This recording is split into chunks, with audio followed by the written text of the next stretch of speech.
సునాద సంవత్సరం. చదవండి.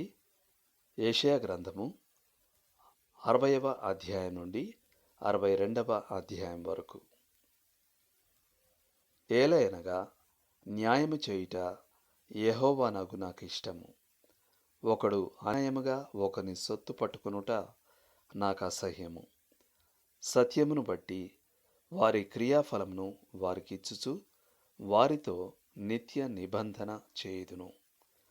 యెషయా గ్రంథము 61వ అధ్యాయము 8వ వచనం. ప్రతి 7 సంవత్సరాలకు యూదులు ఒక విశ్రాంతి సంవత్సరం పాటించి నేలకు విశ్రాంతి ఇవ్వాల్సి ఉండింది.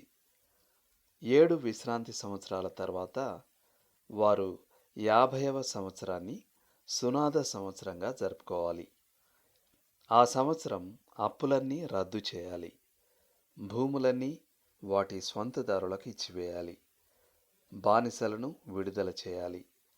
అందరికీ తిరిగి కొత్తగా ప్రారంభించే అవకాశం ఇవ్వాలి. మీరు క్రీస్తును మీ రక్షకునిగా నమ్మి ఉంటే మీరిప్పుడు ఓ ఆధ్యాత్మిక సునాద సంవత్సరంలో జీవిస్తున్నారు. మీరు దాస్యం నుండి విడిపించబడ్డారు. మీ ఆధ్యాత్మిక రుణం తీర్చబడింది. మీరు హితవత్సరంలో జీవిస్తున్నారు. యెషయా గ్రంథము 61వ అధ్యాయము 2వ వచనం. అలాగే లూకా సువార్త 4వ అధ్యాయం 19వ వచనంలో కూడా ఉటంకించబడింది. దుఃఖసూచకమైన బూడిదకు ప్రతిగా మీ తలపై ఓ కిరీటం ఉంది. యెషయా 61:3. ఎందుకంటే ఆయన మిమ్మల్ని రాజుగా చేశాడు. ప్రకటన 1:6.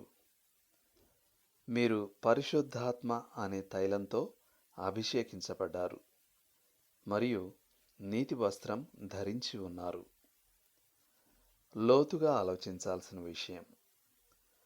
మీరు దాస్యం నుండి మరియు మీ ఆధ్యాత్మిక రుణం నుండి విడుదలను ఏ విధాలుగా కనబరుస్తారు?